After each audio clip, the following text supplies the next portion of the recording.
O Senhor esteja convosco. Ele está no meio de nós. Proclamação do Evangelho de Jesus Cristo segundo Lucas. Glória a vós, Senhor. Naquele tempo disse Jesus: Ai de ti, Corazim, ai de ti, Betsaida. Porque se em Tiro e Sidônia tivessem sido realizados os milagres que foram feitos no vosso meio, há muito tempo teriam feito penitência, vestindo-se de cilício e sentando-se sobre cinzas. Pois bem, no dia do julgamento, Tiro e Sidônia terão uma sentença menos dura do que vós. Ai de ti, Cafarnaum, serás elevada até o céu? Não, tu serás atirada no inferno. Quem vos escuta, a mim escuta, e quem vos rejeita, a mim despreza. Mas quem me rejeita, rejeita aquele que me enviou. Palavra da salvação. Glória a vós, Senhor.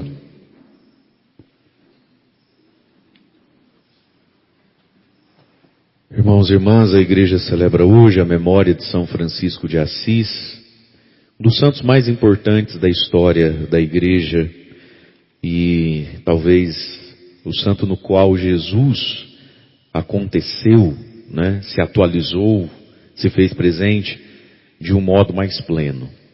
Cada santo, cada santa de Deus expressa um aspecto de Jesus de um jeito mais intenso, Cada santo é uma parte do rosto pleno de Jesus. Mas talvez não seja exagero dizer que São Francisco é o santo mais pleno, Nele tudo aconteceu, nele tudo foi visível. Ele expressou todas as características de Jesus, seja o Jesus missionário, seja o Jesus pregador, o Jesus pobre, o Jesus misericórdia, o Jesus orante. Um grande santo da história da igreja, do século XIII. Então, Francisco foi um jovem católico, como a grande maioria é hoje, de nome, de preceito, a mãe muito mais piedosa do que o pai, E o pai de São Francisco foi um pequeno, médio burguês. Burguesia é uma camada, social, uma classe social do início da Idade Média. Dá uma ajeitada no som, Daltônio, faz favor. Do início da Idade Média, os homens que não eram nem pobres, escravos, nem ricos de sobrenome, não nasciam nobres. Mas por causa do início do dinheiro, dos comércios, ficaram ricos. E aí compraram terras, títulos e coisas assim. Mas o sonho de todo burguês era ser nobre, Porque a pessoa ficava rica, mas ela não fazia parte dos nobres da cidade. E o pai de São Francisco queria que Francisco fosse nobre, Queria que o menino fosse rico e que ele conquistasse títulos de nobreza, Fosse aceito entre os nobres de Assis. E São Francisco foi vivendo a vida que um jovem da época vivia, com suas escorregadas e escorregões, E também na vibe do pai, vai atrás da riqueza e da nobreza. E para conquistar os títulos de nobreza, haviam as guerras. A Itália de então não era a Itália de hoje, era toda dividida e picotada em pequenos reinos, que viviam em guerra entre si, enfim. E nessas guerras, Francisco foi participar de uma. O pai comprou para ele então uma armadura, um cavalo, alguns escravos, para ir com ele para a guerra. E lá então ele voltar, o lado deles ia ganhar, e ele ia voltar com alguns títulos de nobreza e algum pouco mais de terra. E nessa guerra então ele é preso, ele é capturado, feito refém. O pai dele tem que pagar uma alta quantia para ter Francisco de volta. E é nessa cadeia, é nesse fosso que ele fica com outros jovens e outros soldadinhos lá, onde muitos vão morrer, que ele encontra no bolso de um pequeno livreto, o Evangelho de Mateus. E ele começa a ler o Evangelho, que ele já conhecia em parte, porque ele ia à missa com a mãe dele e ele escutava lá o Evangelho. Mas ele começa a ler o Evangelho de Mateus ali, naquela situação deplorável, que ele vivia. E aquilo mexeu profundamente com ele. Então ele volta dessa guerra, muito jovem e bastante mudado, a cabeça, a perspectiva. Volta vivendo uma grande experiência interior, com Deus, né? Com Jesus. E nesse caminho ele vai se convertendo então, vai mudando muito de vida. O pai dele não começa a gostar disso, diz que ele começa a ficar meio doido, meio esquisito, né? Porque ele sempre teve um coração muito bom para os pobres, ele sempre foi muito generoso na esmola, na caridade. Mas nesse caminho de ir em busca das riquezas e na sua sexualidade bastante desregrada, a sexualidade e o vinho, né? Bebia e gostava muito das mulheres. Um dia numa festinha lá à beira de um rio, aparece um leproso pedindo esmola. E esse leproso assusta todo mundo, porque ele chega muito perto. E se tinha a crença de que a lepra se pegava à distância, né? Se você apertasse a mão de um leproso, você podia ficar leproso. E Francisco, já meio bêbado, trata muito mal esse leproso. Ele bate no leproso, meio que espanca o leproso, porque fica nervoso, onde já se viu o leproso chegar tão perto assim, né? E esse leproso vai marcar muito a vida de São Francisco. Depois então desse início de mudança de mentalidade, ele começa a rezar mais, ele encontra uma capelinha chamada Capela de São Damião. Era uma igrejinha nas redondezas de Assis, e uma igreja que estava muito quebrada, em ruínas, sem telhado, enfim, mas lá ele se refugiava e gastava horas rezando, lendo a Bíblia, lendo história de santo, enfim. E ali ele começa a sentir o desejo ele começa a sentir os apelos de Jesus por uma vida de santidade. Mas ele se apaixona por Cristo, né? E ele começa a mudar radicalmente. E por aqueles dias, então, ele começa a se desfazer das coisas. Ele começa a dar muita esmola, ele começa a ver que ele tem muita roupa, muita riqueza. E tudo isso vai causando uma grande polêmica com o pai dele. E no início dessa conversão dele, então, ele reencontra o mesmo leproso. Que está mais leproso ainda, porque a lepra progride, né? Vai comendo a pessoa. E ele, tomado de uma ação do Espírito Santo, de uma profunda caridade, né, dentro do seu coração, ele vai pedir perdão ao leproso, ele abraça o leproso. E o leproso resiste muito porque achou que ele ia apanhar de novo, né? Mas Francisco abraça o leproso, e aí ele beija a lepra do leproso, a lepra do rosto, da face do leproso. E ali então ele dá esse passo de se desprender de tudo, né, de todos os seus bens materiais, e viver como um eremita, como um monge, enfim, né? E aí nessa igrejinha de São Damião, o crucifixo que está lá fala com ele, e ele escuta o crucifixo, o crucificado daquele crucifixo falando com ele, dizendo: Francisco, vai e reconstrói a minha igreja, porque ela está toda em ruínas. E por um tempo da vida de Francisco, ele acredita então que Jesus o escolheu para reconstruir aquela igreja, aquela capelinha. Ele começa a trabalhar como pedreiro, fazer o cimento, fazer o tijolo, né? Não era como hoje, nós estamos lá no ano 1200 e pouco. E ele começa a reconstruir a igrejinha. E todo mundo tem Francisco por um maluco. Ele ficou doido, né? Ele foi para a guerra, ficou doido. O playboy de Assis, né? Até porque Francisco, naquele tempo, e Francisco virou nome por causa de Francisco. Francesco era um jeito dentro do italiano de então e dos dialetos de chamar alguém de francesinho. Porque Francisco ia à França com os burguesinhos de Assis tacar o terror, né? Iam para as baladas ali na região, na divisa da França. Então quem muito fazia isso, essa galerinha que vive no Porto, Saveirinho Branca, conhece? Compra uma saveiro branca, rebaixa, bota aquelas cornetas atrás, pufa, pufa, pufa, pufa, pufa. É isso? Senta aqui com a novinha. A gente chama hoje de playboy, né? Chama de, enfim, dessas coisas. Naquele tempo se chamava de francesinho, que é de onde vem o som Francisco. Então Francisco nem era nome direito, né? Era quase com um apelido. Se usava esse nome para falar dos meninos que eram terríveis, né? Então todo mundo tem que ele ficou maluco, né? Que ele ficou doido. E ele começa essa vida de oração, de penitência, e nem ele sabe direito qual é o destino disso, né? Na vida dele. E ele começa a atrair muita gente ao redor dele. E ele vai morar com os leprosos, vai morar no meio dos pobres, né? E lá ele vive, lá ele come, e lá ele cuida das pessoas, e lá ele começa a mendigar. Ele anda em Assis agora, vestido com aquela roupa que a gente conhece, né? Que à época era a roupa dos miseráveis, aquele hábito, né? Era a roupa de quem vivia nos lixões da cidade. E ali então ele começa a andar na rua e mendigar em favor desse tipo de gente, que não tinham o que comer, não tinham o que vestir. Ali ele apanha, ali ele é humilhado, ali as pessoas derrubam ele no chão, né? Mas ao mesmo tempo, alguns amigos de Francisco são profundamente tocados por essa mudança que acontece nele, né? E começam a querer segui-lo. Em torno dele então começa um grande movimento religioso inédito na igreja. Nem convento eles tinham, nem casa para morar eles tinham, não tinham nada, né? E nem São Francisco tinha uma regra, uma ideia. Ele só vai vivendo o evangelho à letra, né? Como ele dizia, viver o evangelho à letra. E nesse caminho ainda, discernindo todas as coisas, um dia ele vai à igreja, ele vai à missa, e o evangelho era Mateus capítulo 10, quando diz assim, Jesus começou a enviá-los 2 a 2, dizendo, né? Não leveis cajado, nem duas túnicas, nem sandália, e foi ali que ele terminou de se desfazer de tudo. O pai dele começa a perseguir ele, o pai dele quer que ele volte para casa, e o pai dele então recorre ao bispo da cidade, que naquele tempo o bispo, além de ser, vamos dizer assim, a autoridade da igreja, era como que a autoridade civil da própria cidade. O pai dele recorre ao bispo e diz assim, o senhor não vai fazer nada? Se meu filho me humilha, eu não tenho mais onde pôr a cara, olha o que ele virou. Agora vive no meio dos leprosos, cuidando de pobre, abandonou a riqueza, mora num casebre lá e reza o dia inteiro. Ele está me desonrando, o senhor precisa fazer alguma coisa.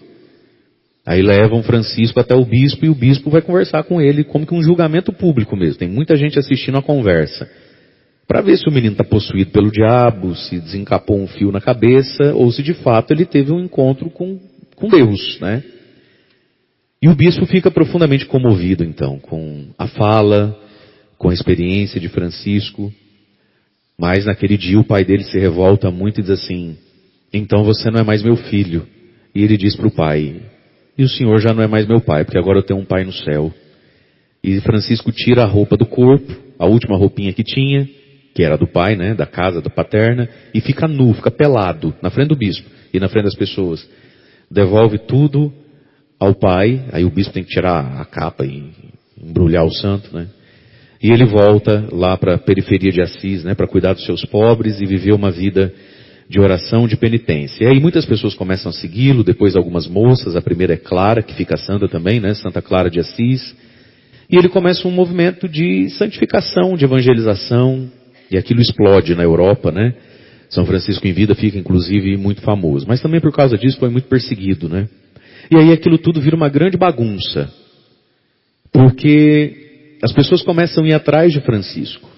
Muitos jovens fazem o que ele fez, deixam riquezas, deixam títulos, para viver aquela vida, porque encontram ali um cristianismo e um segmento de Jesus radical e que sacia o coração. Só que isso tem que organizar isso aí, né? E esse foi o grande sofrimento de São Francisco. Conseguir organizar, escrever a tal da regra, né? E ele teve muita dificuldade com isso, porque ele dizia, a regra é o evangelho, né? Mas quem não é tão santo, e quem não viveu a experiência primeira, vive de fazer pergunta, né? Pode? Não pode? Né? Hoje em dia a gente vive muito isso. Você fala assim, porque a mulher tem que se vestir de um jeito modesto, né? Aí, pode? Não pode? Ah, não sei, minha filha, põe uma roupa melhor, mas verde é melhor, ou azul? As pessoas, elas fazem muitas perguntas, elas precisam de uma lei, né? Todos nós, a maioria de nós, somos muito assim. E aí São Francisco sofre muito para escrever a tal da regra. Aí quando ele escreve uma primeira regra de como eles deveriam viver, ele vai a Roma, né, tentar falar com o Papa, porque a igreja tem que autorizar.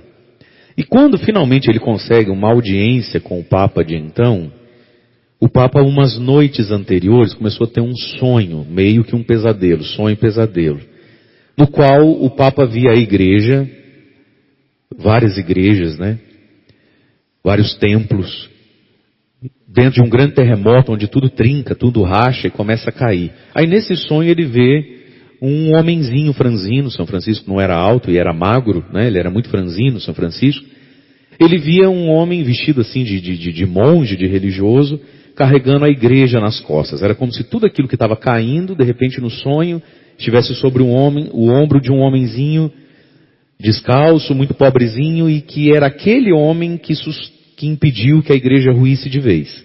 E ele teve esse sonho algumas vezes naquela semana. Quando Francisco entra para conversar com ele, começa a contar da sua conversão e do que eles queriam viver e do que eles queriam fazer, o Papa então lembra do sonho e reconhece em Francisco aquele homem, vai aprovar a regra de São Francisco, né? E aí então, são muitos os frades, né? E as monjas também, clarissas, enfim. E se começa um grande movimento também de evangelização, daí vai vir Santo Antônio, que vai conhecer São Francisco, também vai dar um passo grande na vida, né? Para evangelizar, para cuidar dos mais pobres e para se identificar com Jesus. E São Francisco se identificou a tal ponto com Jesus, que é o primeiro santo que temos notícias, e talvez não tenha sido o primeiro, mas é o primeiro que a gente tem a notícia, depois dele se tem notícia de vários. Santo que recebeu os estigmas, né, as chagas de Jesus, nas mãos, nos pés e no coração, na última quaresma de São Miguel de sua vida, né, que ele viveu ali pelo dia 20 de setembro, 18 de setembro, algo assim, né. São Francisco recebe os estigmas dentro de uma quaresma de São Miguel que ele fez. E aí a gente entende inclusive o sentido profundo da quaresma de São Miguel, que não é só ter vitória e alcançar coisas, mas é um período de oração, sobretudo para crescer na santidade e se identificar a Jesus Cristo. Então ele desce daquele monte, do Monte Alverne, com as chagas de Cristo. E São Francisco vai morrer daí muito doente, com 40 e poucos anos de idade, profundamente esgotado e muito doente. Antes de morrer ele fica cego, ele tem uma doença grave nos olhos, que na época não tinha tratamento, a doença crescia, feridas muito purulentas, né? Ficava cego e o único remédio era cauterizar, pegar o ferro, botar no fogo e botar no olho, né? Queimar as feridas. E São Francisco tem então os olhos cauterizados. Sofreu muito, fez muita penitência. Quando São Francisco morre, o nome disso tudo que ele deixa é franciscano, né? Mas em vida não era assim que se chamava. Então, São Francisco em vida fundou a Ordem dos Irmãos Penitentes de Assis. Era assim que eles se chamavam, depois a chamar a Ordem dos Frades Menores. Mas ele fundou uma ordem penitente. E aí o Evangelho de hoje nos fala da penitência. E vamos então fazer essa reflexão hoje para entendermos um pouco o que é a penitência. A penitência, meus irmãos, é um modo de correspondermos a Deus. De fazermos a graça que nos tocou, que nos alcançou, dar resultado, dar fruto. Deus, na sua misericórdia, se antecipa e vem a nós.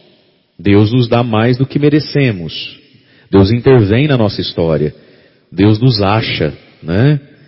Mas agora eu preciso fazer dar fruto o que foi colocado em mim. O nome disso é penitência. A vida penitente é a vida de correspondência. E como é que isso acontece, então? A penitência.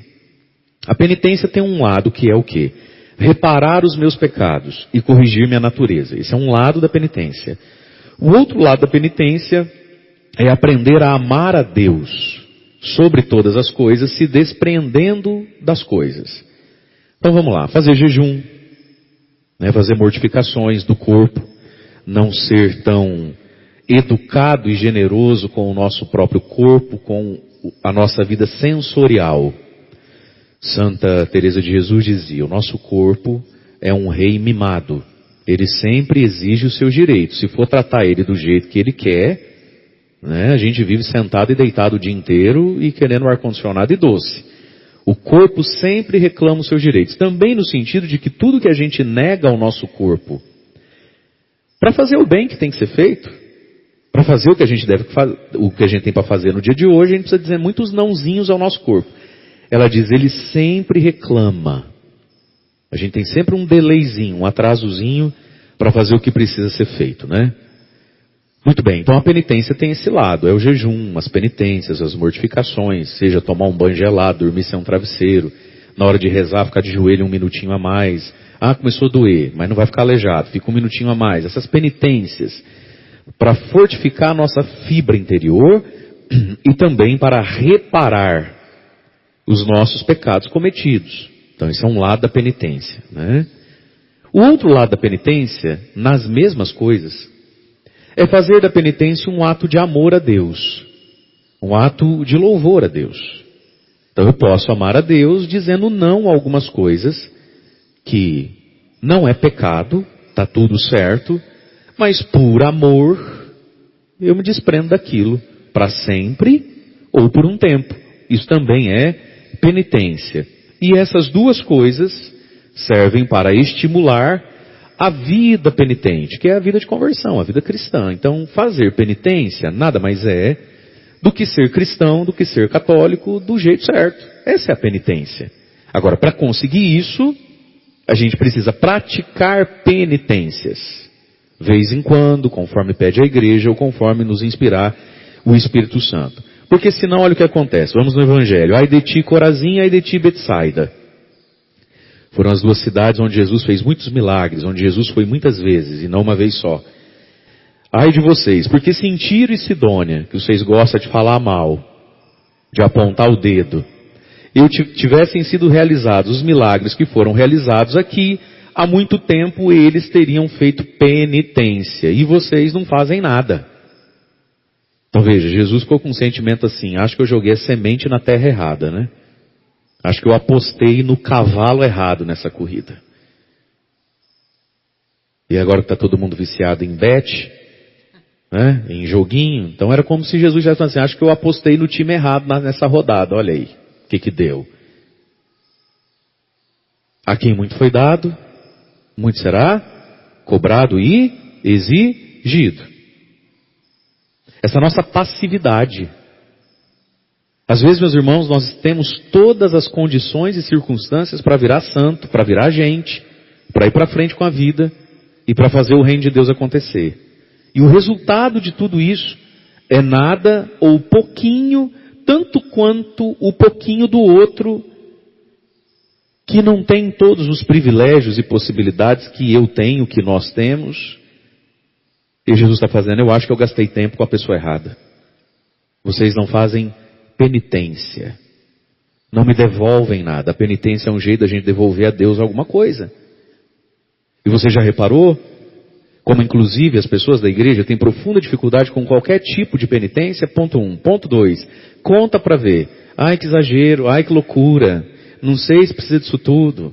Aí vem com aquelas migué, né? Não sei se Deus quer que a gente sofra. Fala para uma pessoa que você vai ficar 40 dias, porque é 40 sem comer carne, sem comer chocolate, sem tomar cerveja. Nossa, meu Deus! Não sei se Deus quer a gente sofrendo, diz a pessoa, que vive gemendo numa academia.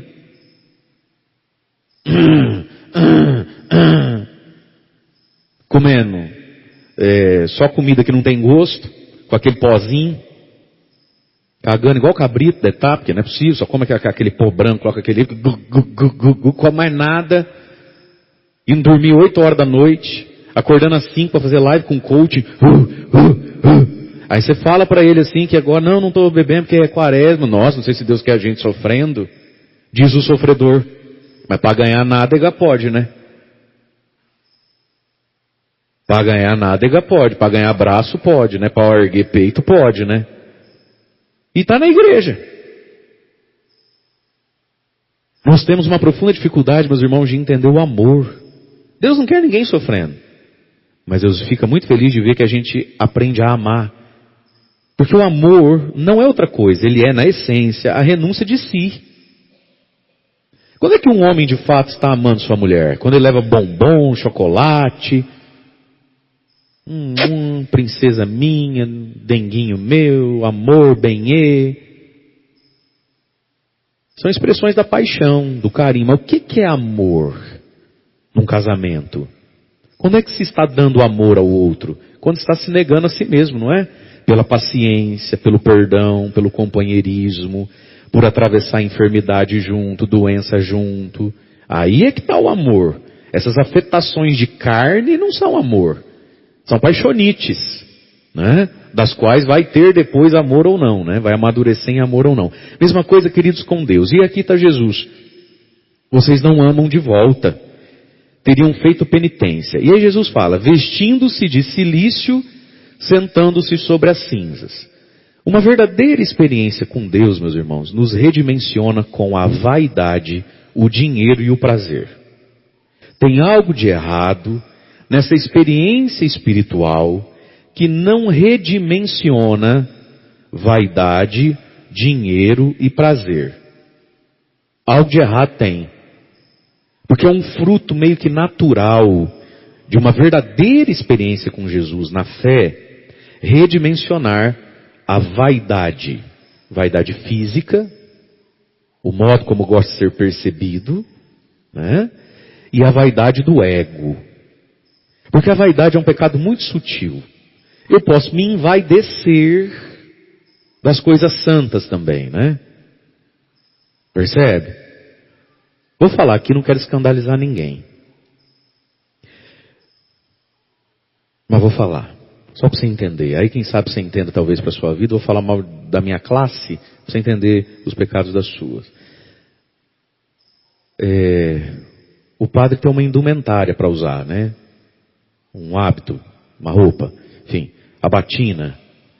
Ou a simplificação dela, até por questões climáticas, né?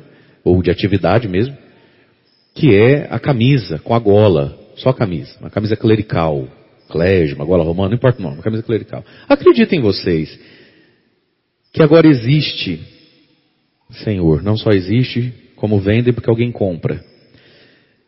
Agora existe a camisa de padre, né, com aquela golinha de padre, slim fit, que é aquela que faz o corpo. É para acabar ou não é para acabar, gente? Com o mundo. Deus tem que ter uma paciência. Olha, qual é o sentido? Olha como a gente deprava as coisas. Qual é o sentido daquela camisa com aquela gola, sempre da mesma cor, todo dia, para ver o doente, para apertar a mão do prefeito, para ir falar com o bispo, para ir falar com o empresário rico, para visitar a velha pobre? Sempre aquela roupa. Qual é o princípio disso? Uma modéstia, uma simplicidade, certo? Uma nobreza do cargo e da função e do ministério, mas que, certo? Ok. E simplificar sobretudo a vaidade, né? Estou combinando com o sábado, não tem mais essa pergunta na vida, é sempre isso aí. Vambora. Mas aí agora tem a camiseta de padre slim. Para marcar. Tem cabimento um negócio desse? Percebe como a vaidade é um negócio terrível? Ela é sutil. Ela é muito sutil. Como também o sujeito pode estar muito vaidoso de se vestir desgranhento e bem não slim e fazer disso uma própria vaidade. Gente, a vaidade é o pecado dos pecados. Ele é muito sutil, ele gruda na gente e ele nos pega. A vaidade está sempre um passo à nossa frente. Até eu que acabei de falar isso agora, posso ter falado isso por vaidade. Percebe? A vaidade é um negócio terrível. Mas ele tem seus aspectos às vezes muito concretos. Mas às vezes o ser humano não percebe que ele está se pintando de vaidoso. Aí vamos agora para essa coisa que está tão presente dentro da igreja, que tem seu valor, a modéstia. E quantas mulheres agora fizeram disso uma vaidade também? Entre saias e véus, meu Deus, vai virando vaidade, as correntes. Então, uma verdadeira experiência de Jesus nos resolve por fora, nos coloca nesse caminho, né? Essa vaidade física. E a vaidade, essa vaidade interior também, que pode usar até das coisas mais santas para ser percebido. Vaidade é um desejo de ser percebido. Quem de fato se encontrou com Jesus vai diminuindo e zerando a necessidade de ser percebido. Ponto final. Certo? O que não quer dizer que a pessoa não cresça ao mesmo tempo numa humildade que o torna corajoso. Vamos lá de novo. Essas coisas são muito importantes para a nossa vida, minha gente. Diminuir a vaidade eu não preciso ser percebido. Não preciso ser preferido nem percebido. Eu não sendo percebido fico mais feliz. Por isso estou mudando o que visto, como me porto e até mesmo como me posiciono para não ser percebido. Eu não preciso ser percebido. Agora, ao mesmo tempo, vai se produzindo uma humildade. E um dos frutos da humildade é a coragem. A coragem de fazer o certo, a coragem de evangelizar. Então, entre eu não querer ser percebido, eu não quero ser percebido, e eu agora virar um jacu que não abre a boca para nada, que não empreende nada, que não se compromete com nada e que não é sal da terra nem luz do mundo, tem uma distância. Então, diminui a vaidade, mas ao mesmo tempo aumenta a humildade com um fruto muito concreto, chamado coragem. São Francisco foi profundamente humilde. Profundamente humilde. Profundamente sem a vaidade, mas foi um homem profundamente corajoso no reino de Deus, né?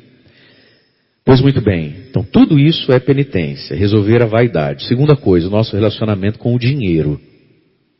O encontro pessoal com Jesus muda o lugar do dinheiro na nossa vida e nos torna pobres. O Espírito de Deus suscita na igreja pessoas para viverem a pobreza mesmo, como foi São Francisco. E para que isso? Para que todos nós olhemos para o dinheiro e nos indaguemos algumas coisas. E um sinal da verdadeira pobreza é perder a dor de dar. Você reparou como a gente dá, mas dá com sofrido, né? Dá com tristeza. É ou não é verdade? Você vai comprar 4, 5 cartelas lá de Nossa Senhora Aparecida. Na hora, você fala, podia ser só 3, né? Nesse mês não tá fácil, né? Ou você vai lá comprar o que você quer comprar, aí você vê mais uma e... Ai, não sei, né? Você sabe que a ganhadora da última ou penúltima moto do nosso show de prêmios que a gente teve, não sei se Nossa Senhora Aparecida de São José, ela mandou o testemunho dela para mim. Ela comprou lá, não sei se algumas, né? E ela estava numa situação muito difícil. E depois ela sentiu uma vontade, ela falou assim, mas eu escuto esse pato todo dia. Podia comprar mais uma, né? Ela falou, mas mais uma, já comprei tanto, comprou mais uma. Em qual que estava a moto? O carro. Em qual que estava o carro? Na mais uma. Fala para quem está do seu lado, tá na mais uma. Tá na mais uma. Aí, eu tô lá às vezes, Geraldo, no balcão ali da secretaria, tem a confissão, a pessoa vem ali comprar uma cartelinha, e fala assim, ai padre, você não dá uma benção na minha cartela? Eu pego e falo assim, a abençoada é a outra ali, ó, é a mais uma. É aquela que você olhou e falou, tá bom já, se cada um fizer um pouco. Mas brincadeiras à parte, meus irmãos, o lugar do dinheiro na nossa vida. E um dos sinais de que o dinheiro não é o Senhor é quando o meu dinheiro é solicitado. Ninguém sai rasgando dinheiro, ninguém sai jogando dinheiro para o alto, pela janela do carro. Mas quando meu dinheiro é solicitado sem dor para o pobre, sem dor para o reino, né? E entendendo o que compete a cada um, inclusive o reino de Deus, né? Muitas pessoas tratam a igreja como se ela fosse uma mendiga. A igreja é nossa mãe, ela não é uma mendiga. Para o mendigo eu dou uma esmola. Para a igreja que é minha mãe eu dou honra. É diferente um pouco, né? A vaidade, o dinheiro e o prazer. É tudo isso que está aqui dentro há muito tempo teriam se vestido de cilício, se sentado sobre as cinzas. É vaidade, é dinheiro e é o prazer. A gente aprende a ser um pouco mais senhor e modesto e atento à nossa vida sensual. Para nós, na língua portuguesa, falar sensual é pensar logo em sexualidade, né? Corpo de homem ou de mulher. Também é. A castidade é um fruto do Espírito também que diz muita coisa, né? Sobre nós e como estamos. Mas por sensual, meus irmãos, a palavra sensual, ela diz mais do que sexo. Sensual é tudo que está no sensorial da gente. Calor e frio, salgado e doce, amargo, aguado. E já reparou como muitas pessoas, às vezes elas são até castas nesse sentido. Mas elas são profundamente sensuais. Tá calor, tá frio, eu tô com sono. Não vou trabalhar. Dorme tarde, acorda cedo. Eu só não durmo, minha cabeça. Tudo bem, você não dormiu, a cabeça tá doendo. Mas aquilo vira assunto, né? Aquilo vira assim, assunto da pessoa. Agora vamos passar o dia inteiro sabendo que ela tá com dor de cabeça, porque ela não dorme. Então uma pessoa sensual é uma pessoa mole. É uma pessoa que não dá conta do reino. E quantas vezes a gente não dá conta de rezar por quê? Porque a gente é sensual. Ai, que canseira que eu tô hoje, gente. Nossa, tomei banho e morri. E o meu terço, eu tinha prometido fazer um salmo por dia. Aquelas coisinhas que a gente promete para Deus e dá migué com força. Por quê? Porque somos sensuais. Aquele sono, aquela fome, aquela dor de cabeça, aquilo nos toma. Não é isso? Aquilo nos pega. Né? Os espanhóis, dizem que os espanhóis são muito exagerados, são muito dramáticos, né? Então tem uma expressão em espanhol para falar um pouco do que a gente é, né? Diz assim, estou com um dolor de cabeça. Hay em mim um dolor de cabeça por todo el cuerpo. Ou é na cabeça ou é no corpo? É uma dor de cabeça que está no corpo todo. Olha que exagero. Então, quando algo do meu sensorial me pega por inteiro, calor, frio, não come ervilha, sabe? E aquilo vira impedimento. E claro, a sensualidade na questão da nossa própria vida sexual. Há muito tempo teriam feito penitência. E aí, meus irmãos, nós podemos olhar também para as penitências como um gesto de amor. Parar de olhar para a penitência só como remédio, né, das nossas misérias, só como combate espiritual, mas olhar para as penitências, e São Francisco viveu tudo isso, como um ato de amor. Tem uma passagem da Escritura que é maravilhosa. Davi, já maduro na vida, um dia na guerra, ele era profundamente amado pelo povo, né, e pelos seus soldados. Um dia o rei Davi, no início da noite, no acampamento, suspira e diz: ai, quem me dera tomar de novo das águas do poço, das fontes, acho que de Iaar, não sei, não vou lembrar direito. Que era onde ele passou muito tempo da vida dele. Não sei o que tinha naquela água, ele sentiu saudade daquela água. E todo mundo escutou aquilo, e foram dormir. Aí 3, 4 conversou e falou: rapaz, o sonho do Davi, ele disse, né? Quem me dera tomar de novo antes de morrer daquela água. O sonho do Davi era tomar aquela água. E ela está lá no poço tal, no campo tal, só que lá estavam o exército do inimigo. Dos filisteus de novo lá, se eu não me engano, os filisteus nunca deram sossego. Vamos lá buscar essa água? Vamos. E 3 deles, 4 deles, viajam na madrugada, correm até o campo do inimigo, que está a alguns quilômetros de distância. Entram na ponta do pé, no campo inimigo, rastejando, sem serem vistos na madrugada. Levam um cantil, né, de água de couro lá, né, um odre. Joga lá embaixo, puxa a água e voltam. Olha o risco, o perigo que esses homens correu de ser pego, de ser morto. Eles estavam em guerra. No outro dia de manhã, quando todo mundo acorda no acampamento, eles chegam para Davi e falam: meu rei, para o senhor, por tudo que o senhor já fez por nós, a gente escutou ontem, né, que o senhor tem um que com essa água aí, aqui para o senhor tomar. Quando Davi vê aquilo, e ele toma consciência disso, do perigo que foi buscar aquela água, que maluquice foi buscar aquela água, e que fizeram aquilo por ele, aí ele lembra quem ele foi. Ele era nada na vida, e olha quem ele virou. O que ele faz com a água? Derrama. E oferta aquela água para Deus. Aí os meninos ficou chateados também, né? Falou: meu rei, alguma coisa, o que aconteceu? Ele começou, né, Davi se emociona e fala: eu não posso tomar dessa água. Essa água é muito preciosa para mim. Eu de fato suspirava, eu tinha um negócio, só de pensar nessa água eu chegava a salivar. Então olha para Deus agora. E oferta isso, é uma penitência. Isso é uma penitência. Morreu com aquela saudade.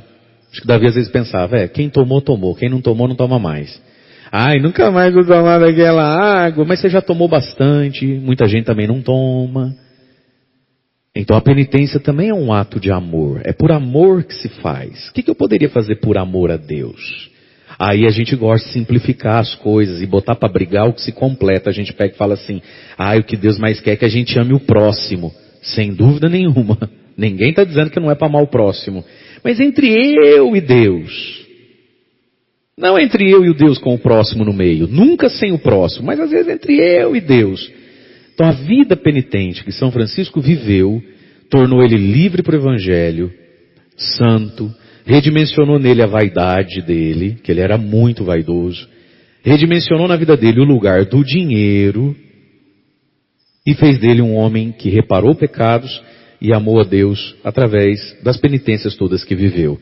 E aí Jesus continua: ai de ti, Cafarnaum. Cafarnaum era onde estava a casa de São Pedro. Jesus fez de Cafarnaum como que o seu endereço fixo. Né? Quando ele comprava alguma coisinha na internet, tinha que colocar o CEP. Era Cafarnaum, na casa de Pedro. Então Cafarnaum tinha uma glória. O tal Jesus de Nazaré mora onde? Você é de Cafarnaum? Lá do Jesus? Aí a pessoa fica toda cheia. Ai de ti, Cafarnaum. Serás elevado até o céu? Não, serás jogada no inferno. De novo, meus irmãos, a correspondência. A correspondência, né? E aí, ainda dentro da humildade, Jesus termina dizendo para os seus discípulos: quem vos escuta, a mim escuta. Quem vos rejeita, a mim rejeita, e rejeita aquele que me enviou. Portanto, meus irmãos, esse Deus que a gente tanto quer, Para tê-lo, precisa ter Jesus. E para ter Jesus, precisa acolher o próximo, precisa acolher a igreja, precisa acolher a voz do outro. E é falta de humildade essa conversa do eu rezo em casa, eu confesso para Deus, eu não faço mal para ninguém, Deus sabe do meu coração.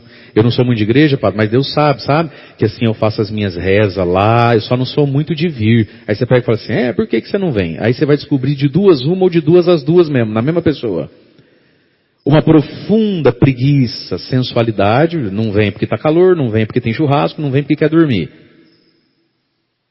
Mas Deus sabe do meu coração, Ele sabe mesmo.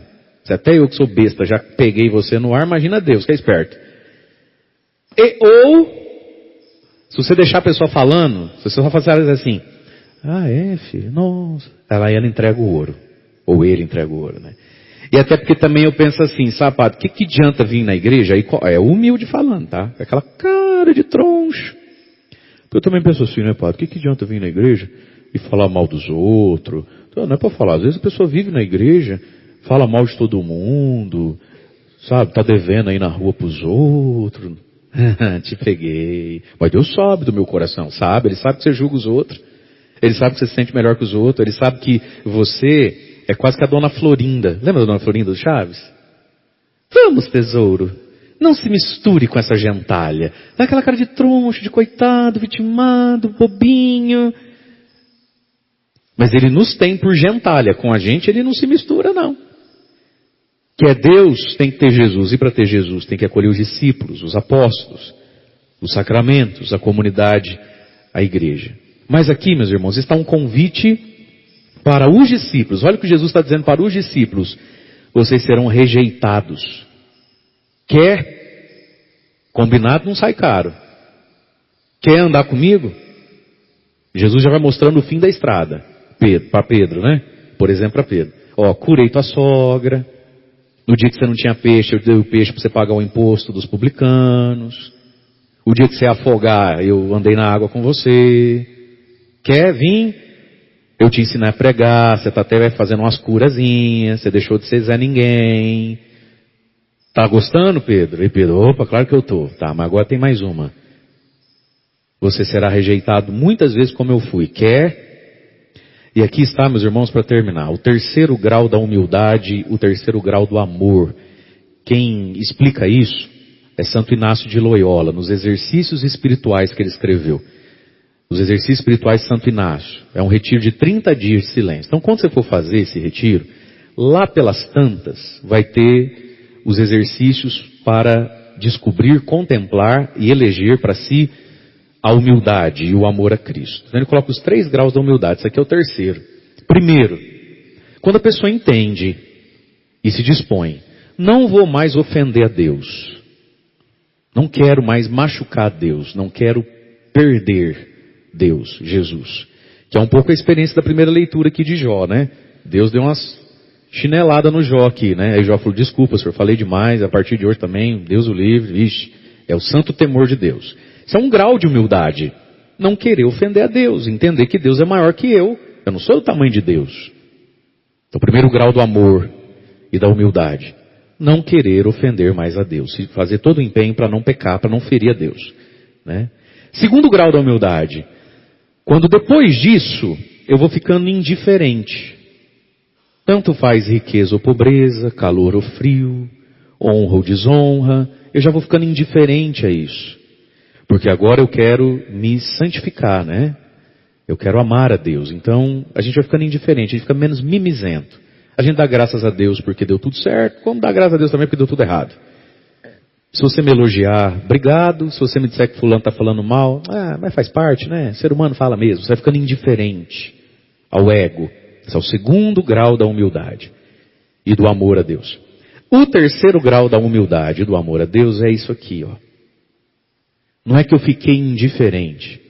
Agora eu mesmo prefiro, escolho, elejo a pobreza do que a riqueza. O desprezo do que o reconhecimento, o aplauso, né? Eu mesmo elejo as coisas mais simples e pobres do que as coisas mais nobres, né? Eu mesmo elejo e desejo sofrimento do que uma vida sem problema nenhum. Isso aqui é o terceiro grau da humildade, do amor, que cabe muito bem a quem quer ser discípulo de Jesus.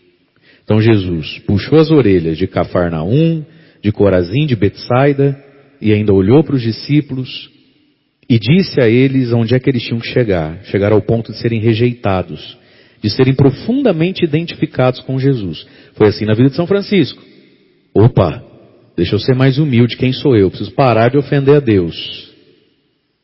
Opa, tanto faz jantar com o rico ou com o pobre hoje aqui em Assis. Todo mundo é filho de Deus, tanto faz.